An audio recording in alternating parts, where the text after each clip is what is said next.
Thanks. Okay. Good afternoon. My name is Rashawn Spivey. Milwaukee is my home. Growing up, my mom worked multiple jobs to make ends meet, and one of her favorite jobs was working as a secretary for Jim Nelson Plumbing Service. When I was young, I went to work with my mom, and sometimes the owner of the business would allow me to help him out. Starting at age 12, I rode on the truck when he did plumbing jobs around the city. This piqued my interest, and I decided I wanted to become a plumber. When I was 20, I attended the Milwaukee Area Technical College and then completed an apprenticeship with Plumbers Local 75.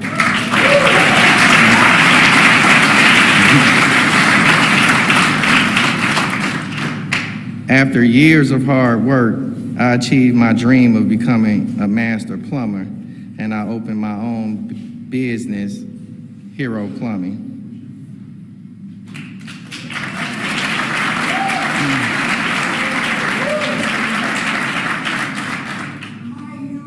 Okay. Among plumbers, if a job takes 2 days to do and you get it done in a half of a day, we call you a hero. As we say, heroes get too much done. That's what I wanted the people at my business to be, heroes, specializing in getting too much done. That's why I'm so honored to be here today. President Biden's support of Black-owned businesses has helped us live up to the hero name. Thanks to his investments, we've been able to replace 600 lead lateral pipes across the city, mostly at child care centers.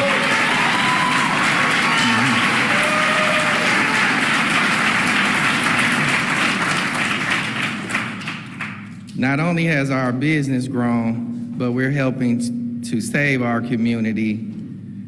As the saying goes, the plumber protects the health of the nation. Earlier today, President Biden stopped by Hero Plumbing, which is right next door to the plumbing business I worked at as a kid.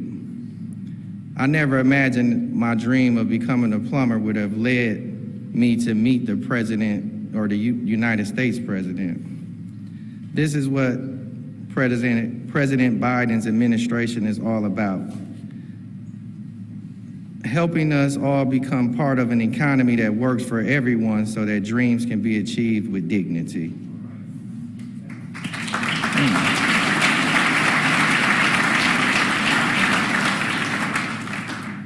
It is with great honor and humility that I introduce the 46th President of the United States, President Joe Biden.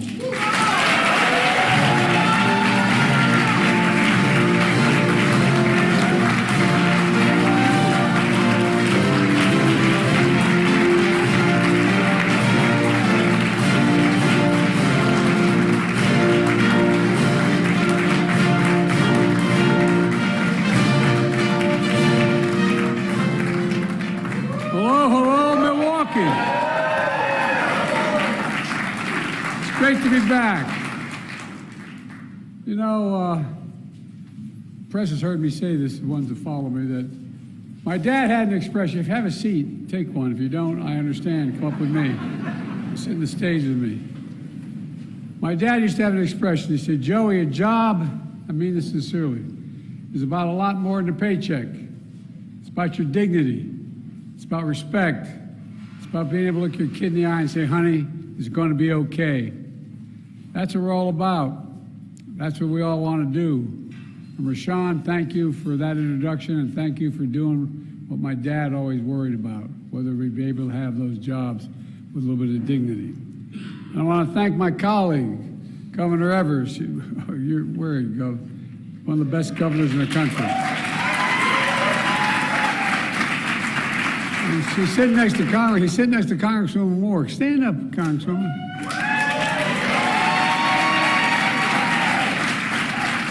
She can tell you whatever she tells me, I do. It's great to see you, kiddo. And also, I want Mayor Johnson, thanks for the passport into the city. I appreciate it very much. And County Executive Crowley is here. And I want to thank Senator, a good friend of mine, Tammy Baldwin, who couldn't be here today. And I want to thank everyone here at Milwaukee's Black Chamber of Commerce for your partnership across the board on everything we've been working on. I come from a state that has the 8th largest black population in the country. And as they say, the saying goes, where I come, you brung me to the dance early on. You're proof that black small businesses with the talent and integrity and ingenuity are the engines and the glue that hold communities together. And I mean that sincerely. You hold communities together. You're the ones that sponsor Little League teams. You're the ones that involved in the church events. You're the ones that hold the community together, and you keep it going. You keep it moving. And every new business opening is a vote for hope. Just hope. Hope. You know, you're making the American economy stronger and our nation more competitive. I'm here today to talk about something that doesn't get enough attention. I'm here to celebrate the progress we're making to support black small businesses here and around the country.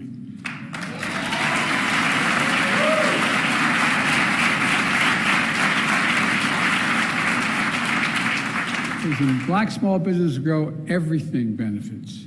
The community benefits. Everyone benefits. Not a joke. And it gives hope and prospects for people. Since Kamala and I entered office, America has filed a record number of, in less than 3 years, 15 million new applications to start new business. 15 million. It's led to the fastest growth of black business ownership in over 30 years. Across the country, wages for workers are up. Black wealth is up a record 60% since the pandemic. So many of you, look, and by the way, I mean this sincere from the bottom of my heart, we're just getting started. We're just getting so many of you had the vision and took the risk to open businesses, and you bet on yourself. Together, we're transforming the economy by investing in all of America and all Americans. When I ran, if I was elected, I'd represent everyone, blue, red, no matter what color the state was, wherever it was. We'd recommend, because think about it. Think of all the businesses that you know about throughout the Midwest and back in my way as well that closed down because you had corporations deciding they'd get cheaper labor across the sea. You could move somewhere else. So they sent the jobs overseas and brought the product back home. And we changed that supply chain. We're having the jobs here and sending product overseas.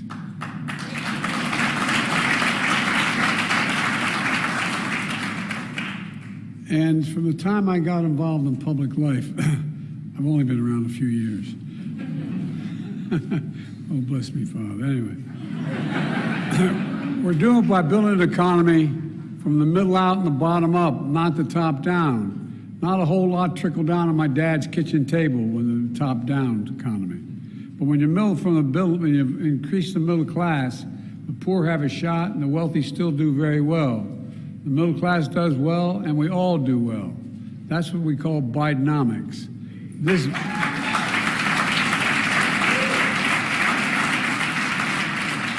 And by the way, so far, we've created 14 million new jobs, more jobs in 3 years than any president's created in 4 years in history. This is a fundamental break from trickle-down economics that supercharged was supercharged by my predecessor, the guy who thinks we're polluting the blood of Americans these days.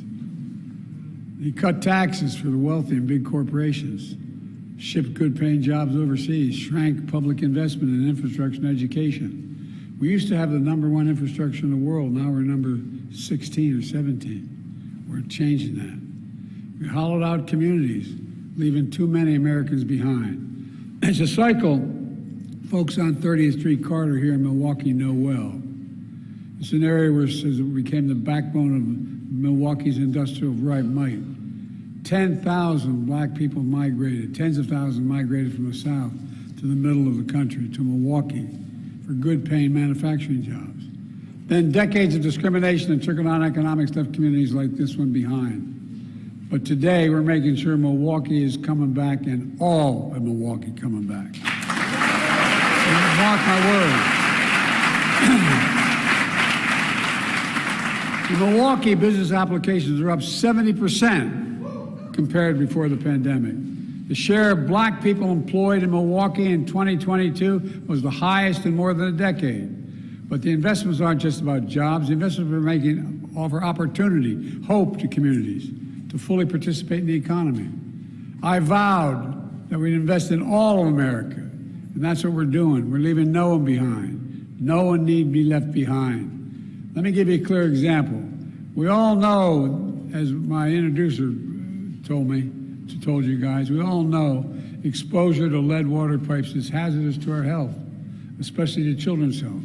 It can damage their brains and kidneys, for real. Lead exposure disproportionately affects low-income communities and disproportionately affects people of color. This is the United States of America, for God's sake. Everyone should be able to turn on a faucet and know whatever they're drinking was clean and pure and not have to worry about it.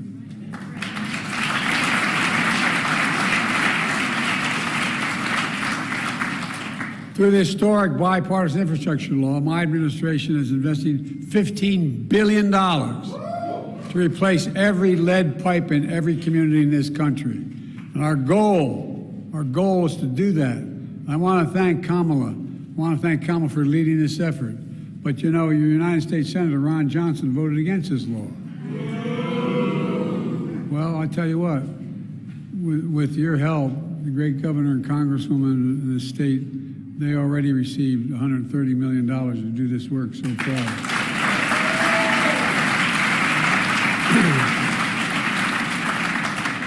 Before I came to Milwaukee, Milwaukee was slated to take over 60 years to replace the lead pipes.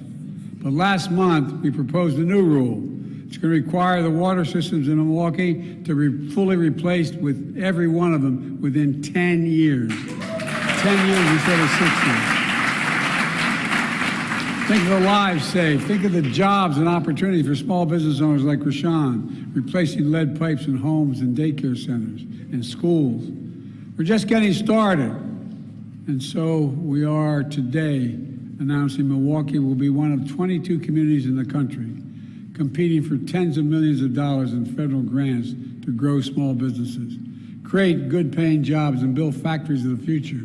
It matters. I'm also increasing the share of federal contract dollars going to small disadvantaged businesses from what was roughly 10% when I came to office to 25% to 15%. Here's how it works. Back in the 30s, it wasn't just that Roosevelt talked about unions being supported. They also had a rule that passed that very few presidents, including Democrats, paid much attention to. That every dollar a president gets to spend, for example, the Appropriation Committee and the Congress passes redoing decks of aircraft carriers. The president gets to pick who does that job. Who does that job? All those federal programs. Well, guess what? The vast majority are supposed to be all American and supposed to be all American products. And guess what? Hardly anybody paid attention. But I'm paying attention. We're investing in America and American workers. In 2022 alone, we awarded nearly $70 billion to small disadvantaged businesses because of that law. Through the American Rescue Plan, another law that your distinguished senator voted against, we invested nearly $80 million in Wisconsin for the state small business credit initiative, helping countless small businesses grow.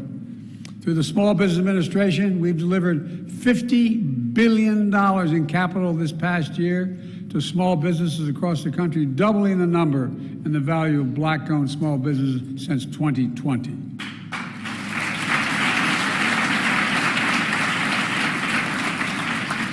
I know that's a lot, and I'm talking to the Black Chamber of Commerce for thanking them for helping small business owners learn how to benefit from these transformative investments.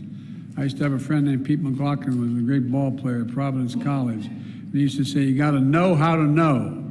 You got to know how to know. And that's why I want to thank the Chamber here for teaching people how to know what's available to them. All this groundbreaking work is producing groundbreaking results. Record job creation, historic economic growth. We have among the lowest inflation rates of any major economy on this earth. We're fighting a lower cost to give folks just a little bit more breathing room, my dad used to say. But let's be clear. Republicans are against so many critical actions that help working and middle-class people, especially black Americans. Just remember how the pandemic hit black businesses especially hard. How my predecessor on his watch, women and minority-owned small businesses found themselves last in line to access emergency relief through programs like the Paycheck Protection Program. On my watch, energy and emergency relief went to minority-owned businesses first, not last.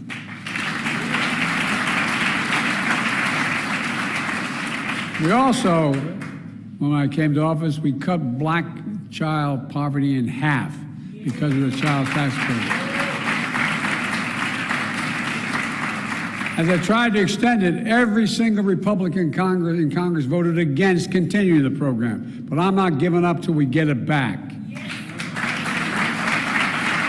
by the way, all the data shows it saves the economy money.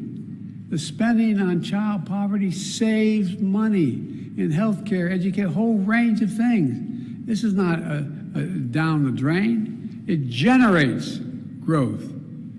We drafted and I signed a law that will lower prescription drug costs significantly for all Americans.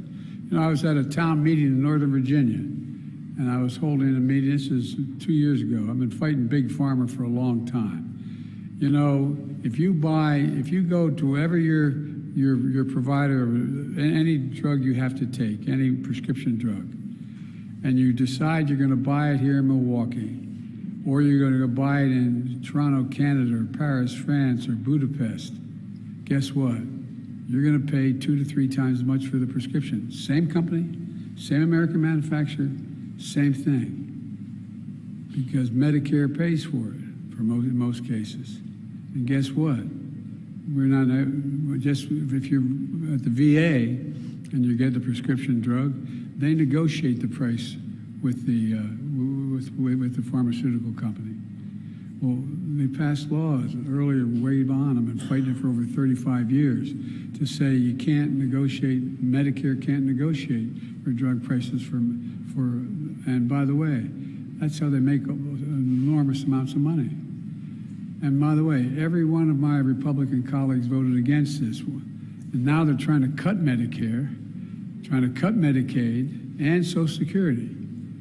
Your own Senator Johnson calls Social Security a, quote, Ponzi scheme. Are you kidding me? You know, from the time you get your first paycheck, you pay into Social Security your whole life. These are the same Republicans who enacted tax cuts to overwhelmingly benefit the wealthy to the tune of $2 trillion additional deficit. There also something else is happening. There's some in this country who are waging a full-on attack of black economic opportunity. They're denying economic opportunity when it comes to higher education, starting a business, keeping businesses open. That's how you generate economic opportunity. You educate people. And folks, by the way, I went to the Supreme Court to eliminate student debt that was out there. And guess what? The Supreme Court ruled against it, but I still got 136 million people's debt relieved.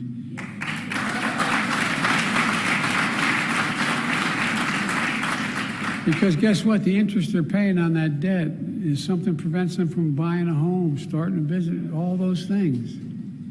You know, that's on top of erasing black history and banning books, or erasing black history and banning books. Did you ever think you'd live in a country, now all kidding aside, growing up, where we're banning books, book banning in grade schools and high schools? I think it's unconscionable. These attacks hurt all Americans because investing in black economic prosperity lifts everybody up. You know, we always believe diversity is our strength as a nation. I don't believe, as the former president said again yesterday, that immigrants are polluting our blood. The economy in our nation are stronger when we're tapping into the full range of talents in this nation. My administration is going to continue to fight these attacks because everyone deserves a fair shot, just a shot. Let me close with this. You know, for all we've done, the real heroes of this story are you, the American people, not a joke, not a joke. Hard-working people like Rashawn of Hero Plumbing here in Milwaukee, and the thousands of towns all across America, these thousands of stories of revival and renewal, hope and optimism because people aren't giving up. Pride in your work and your family and your town. Pride in this nation. That's what I see no matter where I go in this country. That's why I mean this from the bottom of my heart. I've never been more optimistic about America's prospects, America's future than I am today. You just have to remember who we are. We are the United States of America. And there's nothing beyond our capacity if we work together. If we work together. And by the way, as I said, we're the only country in the world that out of every crisis, we've come out stronger than we went in. Remember who we are. God bless you all, and may God protect our troops. Thank you. Thank you.